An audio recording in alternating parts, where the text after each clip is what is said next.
Creo que la mayoría de nosotros conocemos o por lo menos hemos escuchado los dos principales mandamientos de Dios. Todos ellos están relacionados a estos dos sobre el amor. En Marcos capítulo 12, versículos del 28 al 34, se nos narra que un escriba era aquel hombre que se encargaba de copiar el Antiguo Testamento, ¿verdad? Lo que ellos conocían como el Tanaj, estaba dividido en 3 secciones, lo que sería para nosotros el Antiguo Testamento. Ellos se encargaban de copiarlos. Entonces era un copista, era un escriba, escribía de un rollo a otro rollo. Y él conocía lo que Dios había dicho acerca del primer mandamiento. Y le preguntó a Jesús, oye, ¿cuál es el primer mandamiento de todos? A lo que Jesús responde, bueno, no solamente te voy a responder el principal, sino que agrega el segundo. Y yo siempre me imagino, hermanos, en esos lugares, ¿verdad? Con su Jesús enseñando, y ahorita vamos a ver un tema así, Jesús enseñando, tenía la multitud, quizás no era muy grande, a lo mejor unos 20, 25, 30 personas, no nos dice, hay otros lugares donde sí nos dice que eran miles de personas, donde Jesús comienza a enseñar y toda la gente estaba asombrada. ¡Wow! Un nuevo maestro, una nueva persona, diferente a los escribas, diferente a los fariseos, diferente a los saduceos, diferente a todas esas corrientes herodianos, etcétera, etcétera, que circulaba en ese tiempo. Y Jesús enseñaba, dice la Biblia, con autoridad y sobre todo, hermanos, con misericordia a toda esta gente.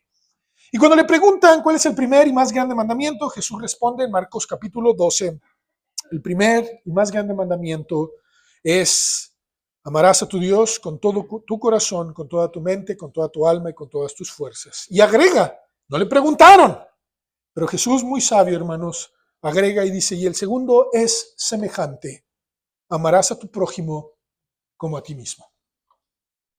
Entonces aquí vemos a Jesús enseñando una relación entre yo, y ponga su nombre, usted y Dios. Pero dice Jesús, pero también la relación con tu prójimo es semejante: amarlo. Es verdad, Jesús dice que hacia Dios mi amor tiene que ser principal, mayor, más grande, con todo mi ser. Pero después también me dice al prójimo, debes, te mando amar. Pero lo que me llama la atención, hermanos, está en el versículo 31, en Marcos 12, versículo 31, que dice de la siguiente manera, ¿sí? La parte final: no hay otro mandamiento mayor que estos. No lo dice un escriba, no lo dice un profeta, no lo dice nadie que ustedes y yo podríamos decir, el apóstol Pedro, el apóstol Pablo. No. Jesús mismo dice, afirma que no existen más grandes o mayores mandamientos que estos dos: amar a Dios y amar al prójimo. Lo importante, hermanos, es resaltar que el común denominador de ambos principales mandamientos tienen como base el amor. Lamentablemente creo que hemos malentendido la connotación que Jesús y el mismo Dios quiere darle a este mensaje, porque no se refiere a un sentimiento en sí, sino a una decisión de enfocar nuestras acciones para desear y hacer el bien por y para alguien. Escúcheme bien, lo voy a volver a repetir, porque quiero que esto quede bien claro. No se trata de decir, yo amo a todos, ¿verdad? Soy un dulce para todos, soy una monedita de los todos me caen bien. La verdad es que no es cierto, hermanos. Va a haber gente que nos va a decir, me cae gordo, ¿verdad? Como me mira no me gusta, como actúa no me gusta. Y Jesús no está diciendo, hermanos, que todo nos va a caer bien, sino que nos manda cómo debemos de tratar a esas personas, cómo debemos referirnos a estas personas, cómo debemos de tener una actitud hacia estas personas, de desear el bien. Todo esto es fácil, hermanos, hasta cuando se meten con nosotros, o hasta cuando violan nuestra libertad, o no comparten el mismo pensamiento o la misma actitud que ustedes y yo tenemos, o cuando ustedes son muy trabajadores y se enfocan a las cosas y los otros quizás son negligentes o malos en su trabajo. Es una decisión de enfocar nuestras acciones para desear y hacer el bien por y para alguien. Esto va de mi vida hacia Dios y también a los que me rodean, comenzando en el hogar. Yo quiero decirte que Dios quiere que hagamos conciencia el día de hoy. No quiero que salgas de este lugar sin comenzar a hacer conciencia de comenzar a amar con intención y con firmeza. Es decir, con intención ustedes y yo vamos a amar. Allá vamos a salir, hermanos, y si alguien se nos mete en la carretera, le vamos a bendecir. Si alguien viola nuestras propiedades o abusa de nosotros, porque todos nosotros sabemos que va a haber gente que va a abusar. Todos sabemos que hay alguien que va a tomarnos el pelo o va a querer hacernos que nos hagamos de la vista gorda. Hermanos, quiero ser bien honesto con esto. Jesús nos dijo, aún a ellos hay que amar, hay que bendecirlos, hay que desearles el bien, aunque te hagan el mal. Esto no significa, hermanos, que todos nos van a tratar bien. De hecho, quiero prepararte y decirte, te van a tratar mal. Van a abusar de ti, se van a burlar de ti, ¿verdad? Quizás porque le caes mal, por cabezón, por orejón, por pelón. Y disculpen, hermanos, no los estoy viendo y diciendo, ¿verdad? Sino porque es normal, hermanos, ¿verdad? Yo en la escuela así nos veían, hermanos, así nos tratábamos de poner apodos, ¿verdad? Según nuestra apariencia. Pero es parte de eso, hermanos, y no nos gusta. Engaños, burlas. El título, hermanos, del sermón es extraído de un evento en donde Jesús fue tentado, y quiero decir esto bien claro, donde Jesús fue tentado por los escribas y los fariseos. Y esto que lo acabamos de leer se encuentra en el Evangelio de Juan, capítulo 8, los versículos del 1 al 11, se nos narra que Jesús estaba enseñando. Sí, hermanos, no estaba en un púlpito, estaba en el templo, pero afuera del templo, no en el templo. ¿Cómo sabemos esto, hermanos? Porque Jesús estaba escribiendo en tierra. Estaba enseñando al aire libre. Él estaba dando, quizás hablando del amor, no lo sé, hablando del dinero, hablando de la misericordia, de la gracia. No nos dice cuál era el tema. Quizás era el pecado, no lo sé. No lo dice la Biblia. Pero Jesús enseñando dice que le traen a una mujer adúltera que había sido encontrada en el mismo acto. No se mete en detalle, ¿verdad? Para los morbosos que quieren saber, los chismosos, no se mete en detalle. Solo dice que ese evento marcó la enseñanza de Jesús. Y de ahí tomo este título, hermanos, del sermón, no se los había mostrado. Este título del sermón es Suelta las piedras. Suelta las piedras. De todo un grupo de personas, hermanos, que vienen y acusan a esta mujer, solo quedaron dos: Jesús y la mujer adúltera. Acompáñame, por favor. Yo sé que ya lo leímos, ¿verdad? Pero quiero que veamos algunos puntos importantes. Y de hecho, hermanos, para también los que nos ven en las redes sociales, puedan seguirnos. ¿Por qué fue tan importante este evento? En Juan, capítulo 8, los versículos 1 al 11, dice que Jesús había ido al monte de los olivos. Él acostumbraba a ir ahí, oraba muy temprano, pedía a Dios dirección, sabiduría, para ir a enfrentar todas aquellas tentaciones, ya sea, hermanos, de los escribas, de los fariseos o aún de sus propios discípulos, que tendría que enfrentar. Después de regresar del Monte de los Olivos, dice que todavía era temprano, era mañana, y dice, y por la mañana volvió al templo y todo el pueblo vino a él. Estaba todo el pueblo, y dice, sentado él les enseñaba. Entonces los escribas y los fariseos le trajeron una mujer sorprendida en adulterio. Ahora, imaginen la escena, hermanos.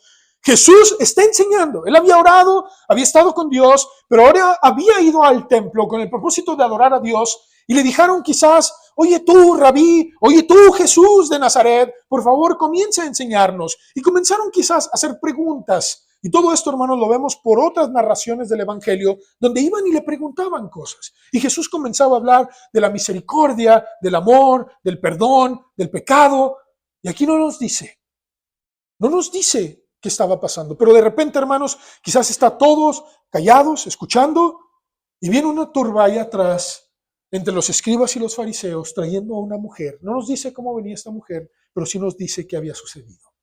Al llegar ahí, hermanos, quizás con todo el bullicio, el grito, dice la escritura, y le dijeron, la ponen en medio. ¿Qué nos enseña esto, hermanos? Que Jesús estaba en medio enseñando a una multitud. Abren paso y ponen a una mujer en medio. La exhibieron, hermanos. No nos dice cómo iba, quizás traía una sábana, quizás nada más tenía arriba, quizás estaba desnuda, no dice detalles. No dice cómo fue sorprendida, solo dice que lo fue. Y Jesús, hermanos, se la pone en medio, se interrumpió todo, hermanos. Jesús estaba enseñando y dice, esta mujer fue hallada en el acto mismo. Para los adultos entendemos esto, hermanos. Para los jóvenes o niños, no estaba con su marido, estaba con otro hombre. Y dice la Biblia, hermanos, que inmediatamente comenzaron a gritar, en la ley nos manda Moisés apedrear a tales mujeres. Realmente, hermanos, la Biblia enseñaba que ambos debían de morir, tanto el hombre como la mujer. No nos dice si fue planeado, no nos dice si fue para ponerlo, como se dice a Jesús, ponerle un 4, pero sí era para tentarle. Dice la Escritura, hermanos, que le preguntaron, Dios nos manda en la ley apedrearla a esta mujer. ¿Tú qué dices? A lo mejor he visto muchas películas, hermanos, la gente, los escribas gritando, otros comenzando a agarrar piedras, etcétera, etcétera. Dice, ¿tú qué dices? Mas estos decían, y vean, noten por favor cuál era la meta de estos hombres. No querían matar, hermanos. Imagínense, de una enseñanza se iba a convertir a un juicio. Jesús estaba enseñando y de repente cambia el panorama, el evento, el clima, el ambiente. Y ahora todos estaban preparando para asesinar, matar, juzgar a una mujer. Lo hacían tentándole para poder acusarle, pero Jesús, inclinado hacia el suelo, escribía en tierra con el dedo. Estaba enseñando y de pronto se cayó. Estaba enseñando y esta turba cambia el ambiente. Y como insistieron en preguntarle, se enderezó y les dijo, el que de vosotros esté sin pecado sea el primero en arrojar la piedra contra ella. E inclinándose de nuevo hacia el suelo, siguió escribiendo en tierra. Ahorita vamos a regresar, solo quiero leer hasta ahí. El ambiente cambió, hermanos. Yo no sé cuántos de ustedes aquí han tenido algo así en la vida. O que tú me digas, yo así me siento en la vida. A veces estoy recibiendo enseñanza y de repente me siento enojado contra la gente. O quiero que le vaya mal a alguien. O quiero hacer un juicio contra alguien. La Biblia, hermanos, nos dice que estas personas ya estaban listos para apedrearle. No lo sabemos, hermanos, qué pasó con detalles, solo se nos dice que la turba estaba lista. En primer lugar, hermanos, antes de llegar al clímax de este lugar o de este punto, Jesús, hermanos, mostró algo que muchas veces nosotros nunca mostramos. Somos muy rápidos para juzgar, o como dice el dicho, juzgamos, ¿verdad?, a un libro por su portada. Vemos a la gente quizás mal vestida o desalineado y decimos, este debe ser un borracho, este debe ser un drogadicto, este ha robado. Y quizás sea cierto, hermanos, pero muy pocas veces comenzamos a utilizar lo que Jesús siempre utilizaba al frente y fue misericordia. Somos muy buenos para exigir misericordia, pero somos muy lentos para ofrecerla. Yo he visto gente, hermanos, cambiar cuando se les roba, cuando se les hace un daño, cuando se abusa de ellos. Lo último que piensan es misericordia. Pero te voy a decir una cosa, hermanos. Yo no sé, hermanos, la Biblia no dice y podemos nosotros pensar, ¿por qué Jesús se quedó callado? Quizás estaba pensando, quizás, no lo sé, hermanos.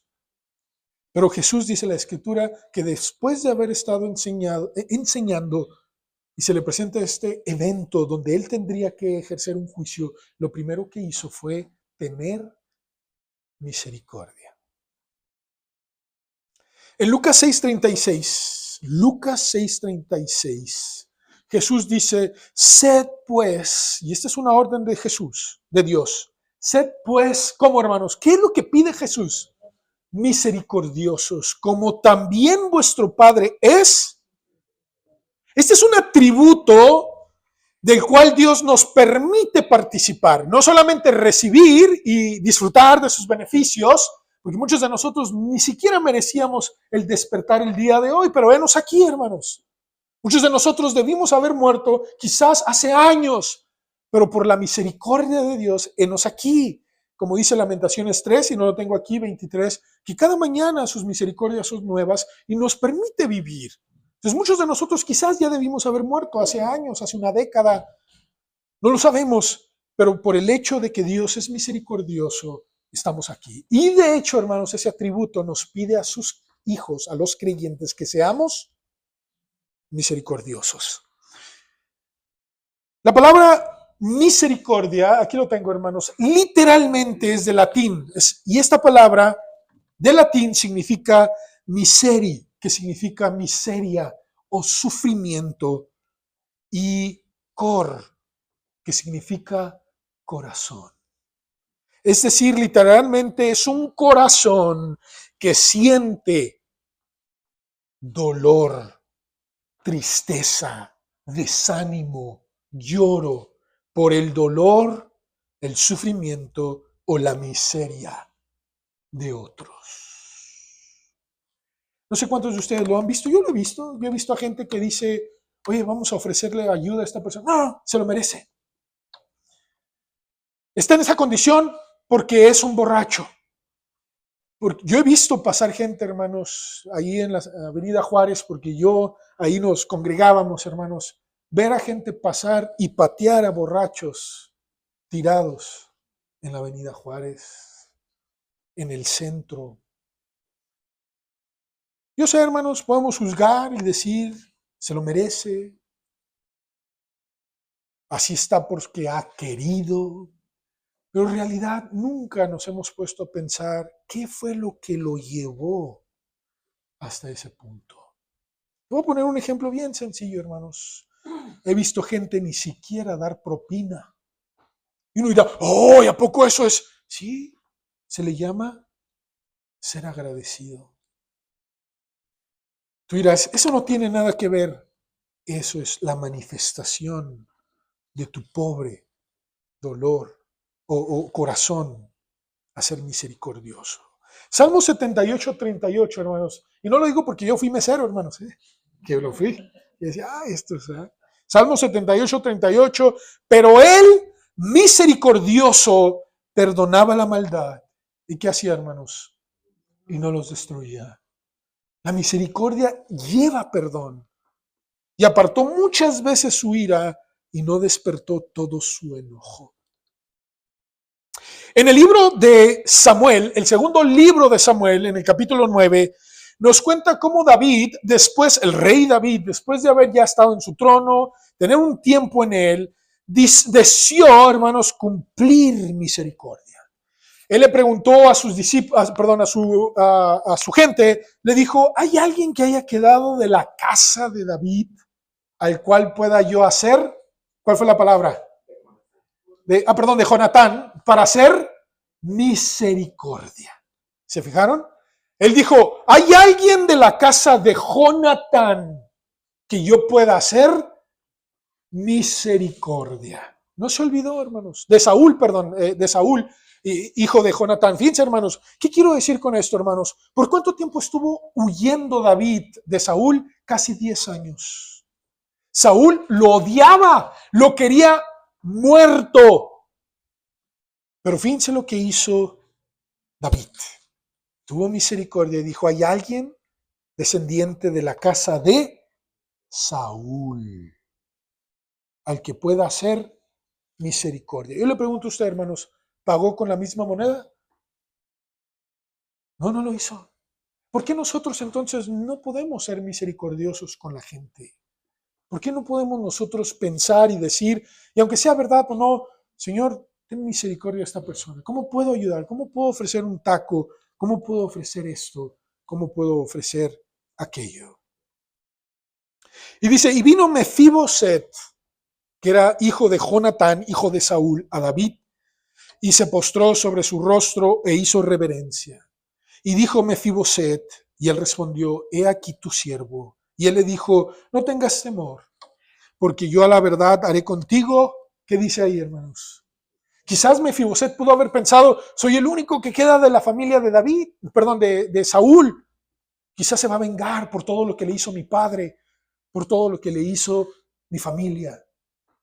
Pero Jonatán recibió una palabra, hermanos, Mefiboset, perdón, hijo de Jonatán, que le dijo, yo haré misericordia. ¿Sabes por qué, hermanos? Porque Jonatán también tuvo misericordia de David. Su padre lo quiso matar y Jonatán le dijo a David, mi padre te quiere matar, huye. Cuando tú seas rey, yo seré el segundo. No se lo permitió Dios, no se lo permitió Dios. Pero Jonatán no tenía interés de desobedecer a Dios, sino de vivir en misericordia. Y fíjense lo que hizo David, y te devolveré todas las tierras de Saúl tu padre, y tú comerás siempre, ¿dónde? A mi mesa. El rey había llamado a un paralítico. Él era paralítico, hermanos, no podía caminar, no podía caminar. ¿Estás listo para aprender a ser misericordioso? Somos muy rápidos para juzgar. Yo lo he hecho, hermanos. Yo he puesto apodos, yo he hablado mal de la gente. No estoy aquí diciendo yo siempre he hecho misericordia. No, hermanos. No, no es cierto. No siempre. Pero la Biblia sí nos enseña que hay que aprender a ser misericordiosos. Si a veces te tienes que quedar callado ante el juicio de alguien más y te piden tu opinión, a veces es mejor quedarte callado por un tiempo.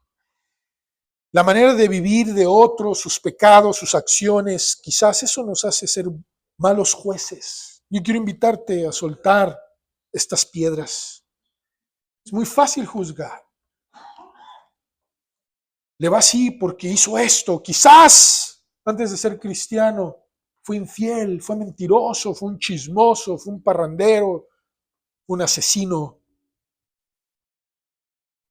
Que vengan personas, hermanos, que saben que tiene doble vida, que han pasado por fracasos matrimoniales, por padres que no estuvieron presentes, etcétera, etcétera. Y lo único que Dios nos pide es ser misericordioso. ¿Estamos listos para recibir a gente así? Yo te pregunto a ti, eso solamente lo vas a decir tú. Gente que venga con corazones rotos, dobles vidas, o vas a estar con las piedras para ver quién entra e inmediatamente voltear para ver si es necesario aventarle una. Mateo 5:7, Jesús dijo, bienaventurados los misericordiosos. ¿Por qué razón? Porque ellos alcanzarán misericordia. ¿Quieres la misericordia de alguien más o de Dios? ¿Qué tienes que hacer, hermanos? Sé misericordioso. No juzgues a la gente, no hables mal de la gente. A veces es mejor quedarte callado. En segundo y último lugar, restaura al extraviado. No, no te estoy diciendo, quizás ese no sea tu ministerio de ir y sacar a todas las personas del error, quizás llevarlos a un centro de rehabilitación, quizás ese no sea tu llamado, si puedes apoyar, qué bueno, pero comienza con las personas que están a tu alrededor y puedes extender la mano. Jesús fue bien claro al decirle a la mujer que no recibiría condenación de parte de él. Vamos a continuar leyendo en Juan 8, los versículos del 10 en adelante. Dice, del 9, pero ellos al oír esto, acusados por su conciencia, salían uno a uno, comenzando desde los más viejos hasta los más postreros. Y me llama mucho la atención, hermanos, porque entre más viejo, se está diciendo, pero más vida han tenido. Quizás más han experimentado, más han visto, más han juzgado. No estoy diciendo eso, ¿verdad, hermanos? Así que los que estamos jóvenes, pues todavía íbamos para allá, hermanos, ¿verdad? No se crean. No estoy diciendo eso, Jesús lo dice, hermanos. Yo me imagino, quizás vea esta escena, empieza Jesús a escribir en tierra, le insisten, ¿qué dices tú? ¿Qué dices? ¿La apedreamos o qué? ¿Qué dices tú? Porque la ley de Moisés nos dice, hay que apedrearla, que muera, aquí mismo. Cada uno agarre su piedra. Quizás, hermanos, durante esas palabras que decían los escribas y los fariseos, todos comenzaron a agarrar piedras. A ver, esta está muy chiquita, a ver, vamos por esta. Esta está picuda. No sabemos, pero sí dice la Biblia que ya tenían piedras, porque cada uno de ellos comenzó ¿a qué? A soltar las piedras, comenzando desde los más viejos, hermanos. Yo me pregunto, hermanos, ¿verdad? Y esto es parte de las generaciones, hermanos. Las generaciones se aferran mucho al pasado. No lo he visto así aquí, hermanos. No se crean. Sí lo he visto en muchos lugares. Yo lo viví. Me lo han hecho. Hermanos, vamos a cambiar. No, siempre lo hemos hecho así. Eso es del diablo. Hermanos, vamos a poner esta música. No, aquí nunca ha entrado ese instrumento. Yo lo viví, hermanos. Yo le decía, no me malinterpreten, hermanos, pero porque usted envejezca, Dios no envejece. Dios no envejece. Hermanos, vamos a hacer esto. No, ya no puedo. No se va a hacer nada. Pues deje a otro hacerlo. ¿Por qué estorba? Y disculpe la expresión, ¿verdad? ¿Por qué esa mentalidad de que Dios envejece con usted? Sí lo dije, ¿me metí en problemas? Sí, me metí en problemas. Pero el punto es, hermanos, que eso no cambia. Lamentablemente, muchas veces creemos que Dios envejece con nosotros, que ya no aplica a esta generación. Estoy preparando unos sermones, hermanos, para hablar sobre la inteligencia artificial. Gente que yo he visto pastores que dicen, no hay que usarla, es del diablo. Yo entiendo, hermanos, hay ciertas cosas que es verdad. Pero yo todos los días uso inteligencia artificial y por eso me voy a ir al infierno. ¿O por eso Dios me va a castigar? No, hermanos, usted también lo usa. Si no, ¿para qué va de aquí con el mapa a su casa? ¿Que no se sabe ya la dirección? ¿No sabe cómo llegar? Eso es inteligencia artificial. O cuando usted está escribiendo, ¿verdad? Y le empieza a cambiar las correcciones o le pone palabras que ni siquiera quería. Eso es inteligencia artificial. Pero ¿cómo le vamos a enseñar a los jóvenes qué es bueno y qué es malo? Dios no envejece, hermanos. Pero quiero que noten que aquí Jesús dice, la Biblia nos narra que de entre los más viejos comenzaron a salir. Y se quedó solo Jesús y la mujer que estaba en medio. Y enderezándose Jesús y no viendo a nadie sino a la mujer, le dijo, mujer, ¿dónde están los que te acusan? ¿Ninguno te condenó? Y ella dijo, ninguno, Señor. La Biblia no nos dice si esta mujer estaba en el piso. Nunca levantó la cabeza. Solo la levantó para ver, ya no hay nadie. Y dijo, ni yo te condeno. Ahí me voy a detener. Si Jesús, hermanos, no condenó a esta mujer, ¿por qué lo hacemos nosotros? ¿Por qué nosotros somos buenos para condenar? ¿Por qué nosotros somos rápidos para decir, se lo merece, está en esa condición? Dios no hace eso, hermanos. Jesús, yo le pregunto, ¿tenía la autoridad para hablarlo, condenarla? Sí, y no lo hizo. Escúcheme bien, no es ni tu deber ni el mío de convencer a nadie de su error y su pecado.